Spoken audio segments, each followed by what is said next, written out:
denizens of the universe. I honestly think the best thing to come out of the Star vs. Forces of Evil TV movie is Eclipsa's introduction scene. Involved asking Queen Moon to get her a candy bar out of a conveniently placed vending machine.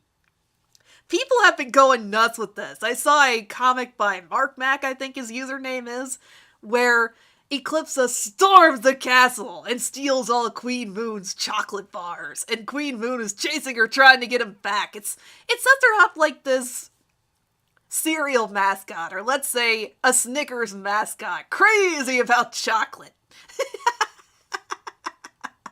If Disney could swing it, it would be absolutely fantastic. If you had a Snickers commercial or tie-in or endorsement with Star Versus, where you have an animated Queen Eclipsa sort of looking around, and she's portrayed as a caricature of herself. She's as campy as a Trix Rabbit here. And then you have a live action couple of actors, like let's say two people cosplaying as Marco and Star, and it's barely convincing. Or actually, no, let's take out the animated Eclipsa and just have somebody cosplaying her, too. You have her come up and go through a bunch of ridiculous cereal mascot antics trying to steal candy bars from them. Can you just imagine that playing out? Queen Eclipsa as campy and ridiculous as a Rita Repulsa type character, just channeling the ridiculous over-the-top cereal mascots you see in cartoons, and then her chasing Star and Marco to get candy bars.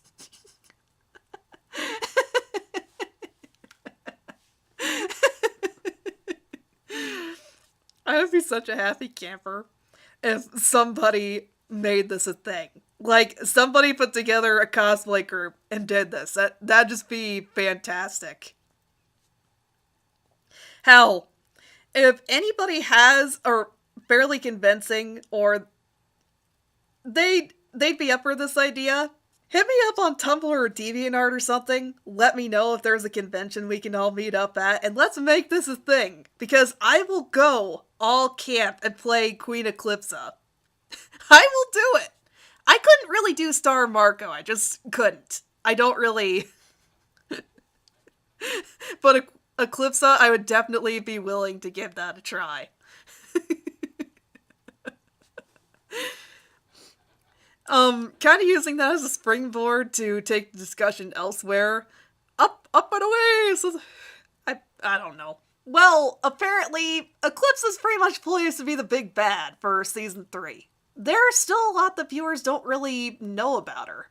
And the way she came across when she was first introduced, is she really all that evil? I'm just going to go ahead and say yes. It wasn't a good idea for Queen Moon to strike the devil kind of deal that she did with her. If anything, I'd say that she came across as disarming. Like, she came across as a mix between charming and just really nice and friendly, just somewhere in there, to make people let down their guard. She was using her looks, and quite possibly, she was putting up a front. She knew exactly what she was doing. She's no idiot, and there's a reason why she was put in that crystal. There's a reason why she was imprisoned like that for so many years. If anything, I know there's probably some people that have wondered why Moon would make that particular kind of decision. Well, considering what kind of bind she was in, what kind of pressure she was under, and the fact that when she first meets Eclipsa, she's 13, 14 years old. She might have been a lot more composed and reserved than Star at that age, but she doesn't have the wisdom and experience that she does as an adult. There's still a lot of weight and pressure being put on her, and Eclipsa came in at just the right time. Her disarming act, the fact that she has this kind of power, this treasure trove of knowledge and experience, if you combine that with her coming across as, she doesn't seem so bad, it's enough to sell and convince Moon that, yes, this is worth the risk. I can't imagine that striking this particular deal would be too bad. And she might even have a backseat idea. There's a way to overthrow her later. There's a way to usurp this later if I absolutely have to. There's that, and I think another driving point Moon's still grieving. When a person is grieving someone's death, they are not in quite the right frame of mind. There are so many different elements that come together as to why Moon made this really bad decision. Why it's understandable that she'd take Eclipse's offer. There's a lot of different angles you could approach it from. That's just my take on it, though. It was just the right cocktail of stressors and grief and I need to do something now that led to Moon striking that particular deal. And since Eclipsa is stuck in Crystal, it'd be easy to just push that thought to the back of her mind. Just let it sit and fester. Maybe think about it every so often, but just move on with her life. Because as long as Eclipse is stuck in Crystal, there's not really anything to worry about, is there? The one thing I am kind of curious about, though, is... Okay, so Moon blasting off Toppy's finger and leading to it not being able to regenerate. That was striking enough that it made her a threat. It made her intimidating. I'm pretty sure that was probably the start of her chasing off the monsters and retaking Mewni as a kingdom. Probably enough to set up a few more peace accords or agreements with other contingents that were rebellious or skeptic of signing them.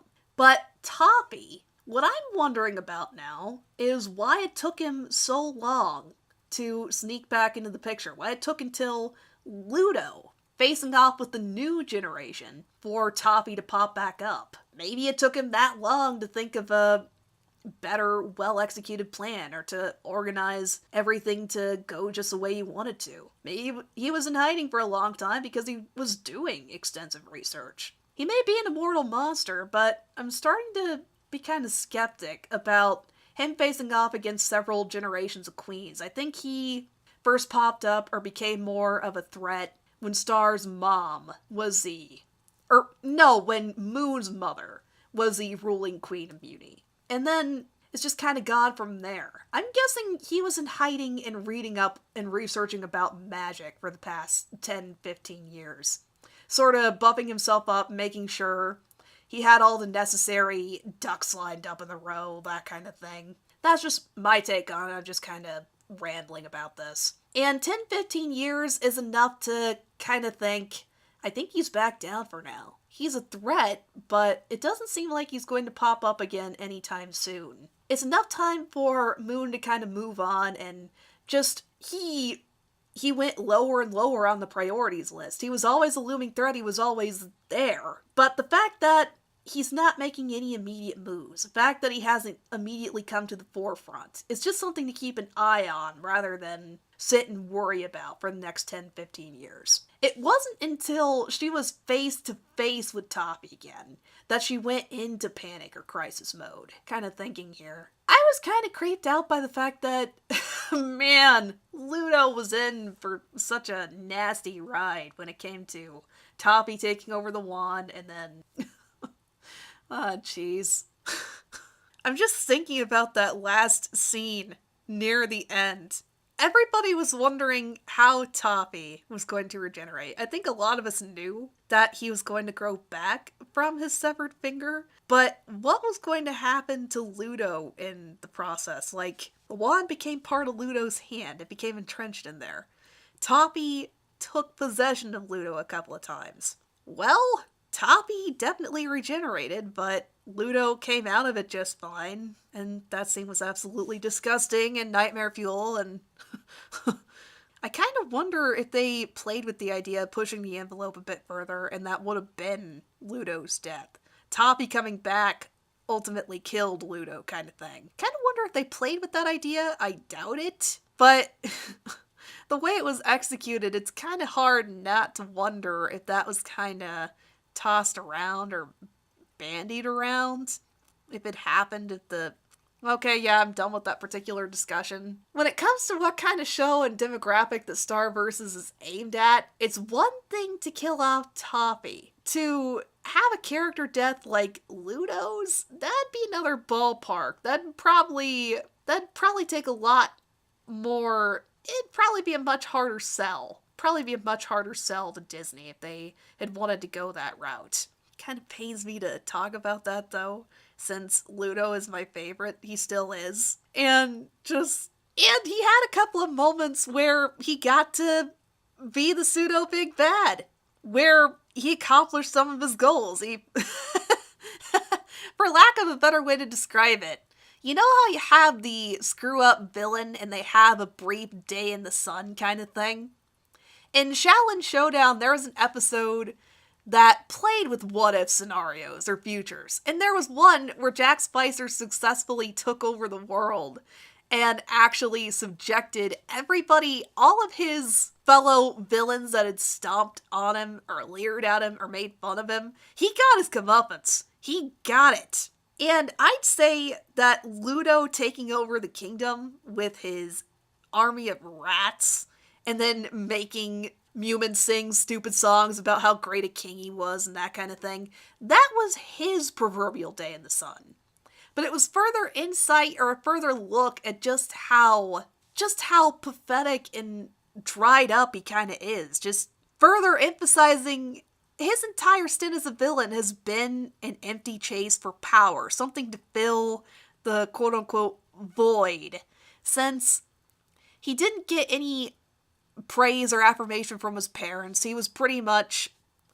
feels neglected. He feels inadequate compared to everybody else. It's a combination of the Napoleon complex and the set of circumstances he was in. Because the Napoleon complex, I hate to say that that's part of his character, he puts a lot of emphasis on the whole I'm short, tiny, weak kind of thing. He puts enough emphasis on it that the Napoleon complex plays some part in his character motivations. I'd say that the bigger part is, though, after seeing a glimpse of what his family was like, how his father talks about him, how many different siblings he had, I think that was a major player in what led to Ludo being the screwed up character he is, or being in the kind of position he was.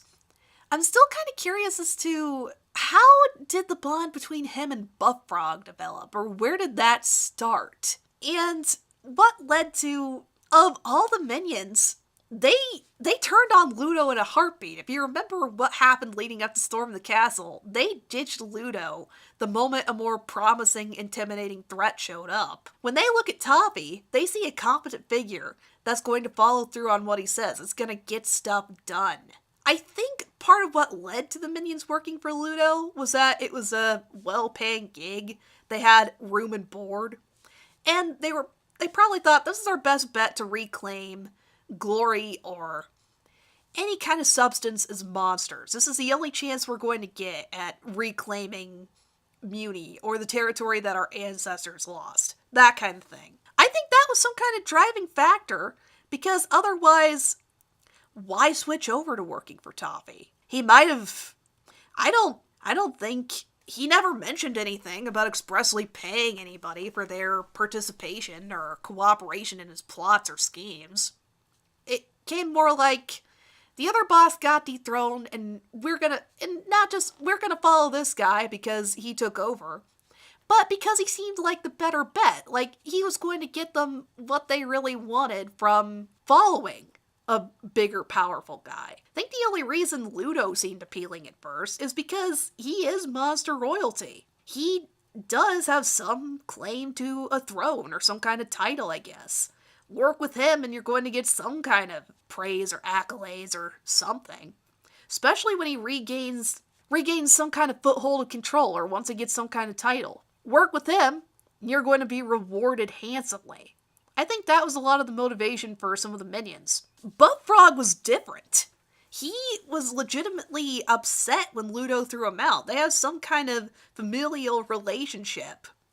I'd actually go so far as to say that I think it's some kind of older brother, younger brother dynamic, or even father and son. It's kind of weird to think of it in that particular kind of respect, but Ludo made comments like, I took you in off the street. And he knew that Buff Frog wanted to be a dad. He even went out of his way to find Buff Frog some adopted kids. I'd go so far as to say that Ludo's almost a father figure to Buff Frog. Or he was. It was definitely something. And that horrible scene where Buff Frog revealed his tattoo of Ludo. Man, it just goes to show just how much of a blow it was to Buff Frog that Ludo fell into Toppy's trap, that he was willing to trade Buff Frog for Toppy's interests, or to keep him. Just, it's kind of depressing to think about. Just, Ludo really, for lack of a better way to describe it, he really screwed up to lose the closest thing he had to a friend or even some kind of family figure. Dennis is pretty much his saving grace. His brother Dennis and the Spider and Eagle. I think they're going to do some further stuff with Ludo in season 3. I was wondering why they didn't bring in Dennis in the TV movie, considering how prominent a role Ludo played here. But when I think about it, it makes sense. They built him up, they established that Dennis was there, but it's probably going to be something that happens off screen or a subplot. They're going to do a little bit more with Ludo. They're not quite done with him yet. I just don't see him having another prominent role or part in the story anytime soon. I think he's going to go off screen for a while, and considering that Tom and Jana popped up in the season 3 opening, they're going to be bringing some of the secondary characters to the front, and we're going to be seeing more from them. Or at least that's what I'm hoping anyway. Okay, after the ridiculously long discussion and diatribe about Ludo, thinking about where next I want to go with this, I really like the interactions between River and Marco. Honestly, over the course of the several episodes, I'd say that Marco and the arts and crafts friends stole the show with him and River.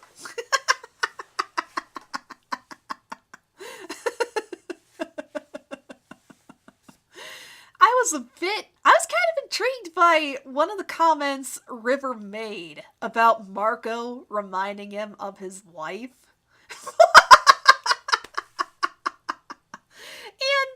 and where I'm coming from with wanting to further unpack or discuss this particular quote, if you look at how Star acts and conducts herself, I'd say that she is a pretty equal mix between her parents, but she takes more after River than Moon in a lot of respects.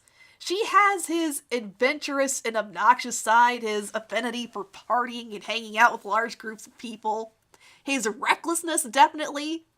The fact that she first gets the wand, she destroys the kingdom. Compare that to every other episode River pops up in. Something gets destroyed. There's some kind of property damage. There's some kind of chaos. Somebody has to keep River in check. And then that's why Moon is River's perfect complement, if you think about it. She's self-disciplined. She comes across as very reserved, composed, responsible, just as opposite in several respects. And they just mesh together. They mesh in a complementary personalities kind of way. And the reason why Moon is drawn to River is because he is carefree. He sees life in a different respect from what she did. He didn't go through quite the same set of circumstances she did with losing her mother and having responsibility forced on her at a young age. So having somebody that can bounce off her like that, ease her mind, just help her put things in perspective and see the lighter side of life, I can see why he was such a good support, why they ended up together, why she sees him as, he's not the best king, but he's definitely a fantastic partner. He's definitely a fantastic partner in regards to helping Moon sort things out, keeping her in check. If you look at Star and Marco, they have kind of a similar dynamic where kind of, you know how there's some psychology about people are drawn to partners that have traits that they admired in their parents or sort of remind them of their parents. I see a little bit of that dynamic here. The fact that River made that comment. Marco has a similar set of composure. He's more reserved, kind of more self-disciplined and responsible than Star. Just, he keeps her in check in the same respect that Moon does with River. That's what that quote got me thinking about. Even if you look at it as a strictly platonic thing, there's merit in looking at the thematic parallels or differences between Star's parents and the dynamic between her and Marco. It helps further set up or really shine a light on why their dynamic works, why they mesh and gel so well, why they're so well written. That's why I kind of wanted to go on that aside or that tangent. Just this show likes to set up thematic parallels with a lot of different characters or setups, if you think about it. How Star approaches and uses magic, for example. Ludo was set up as her thematic parallel for that. Ludo is an amateur. He's just starting to learn how to use the wand. He has to look at the book. He has to have some kind of rigorous instruction or practice several times to get it to work. He doesn't really have Star's imagination or her creative energy for creating spells or doing spells and such. In contrast, Star, she uses the book more as a point of reference or a guide. But beyond that, she can come up with stuff at the drop of a hat. She has a natural affinity for magic. And there's a lot that she can do because she's so imaginative and creative. And magic just, again, the best way to describe it, it comes naturally to her. I'd say the difference between her and Ludo using the wands, that's more of what that setup was for. You get some character insight and development for Ludo, but I think the bigger point was just to compare and contrast how a more traditional magic user looks when compared to Star. Another thematic parallel, trying to think of it here, they're definitely, over the course of season 2, they drop several hints, or rather obvious cues, that Star takes after, or has a lot in common with Eclipsa. Eclipsa came up with their own subclass or use of magic, if you think about it. She has a forbidden chapter. She's the figure that's most commonly attributed with the corrupted or dark magic that you see Ludo and Star throwing around. She mastered it and bent it to such a point that her chapter is the only one really discussing and covering it at length. Her spells are the dark ones. They're unique and distinctive when compared to the other queens. And the other queens might have had their own specific kind of magic or had something specific to them. Like there's one in the tie-in book that's called a prodigy and really one of the pioneers for most of the spells in the book. But Eclipse stands out because, again, it's her own brand of magic. It's so controversial. It has a different aura to it. Queens are told not to use that particular kind of magic. Makes me kind of wonder what direction they're going to take with further thematic parallels or comparisons between her and Star. Star definitely has potential for coming up with their own brand of magic too, considering there's a scene in an earlier season 2 episode where she combines the quote-unquote good magic with the corrupted magic and creates something new. Something fairly unique that impresses the test proctor that was testing whether or not she could do basic magic or was getting the kind of guidance or teaching she needed to learn how to use magic properly and was en route to what it'd take to become a queen.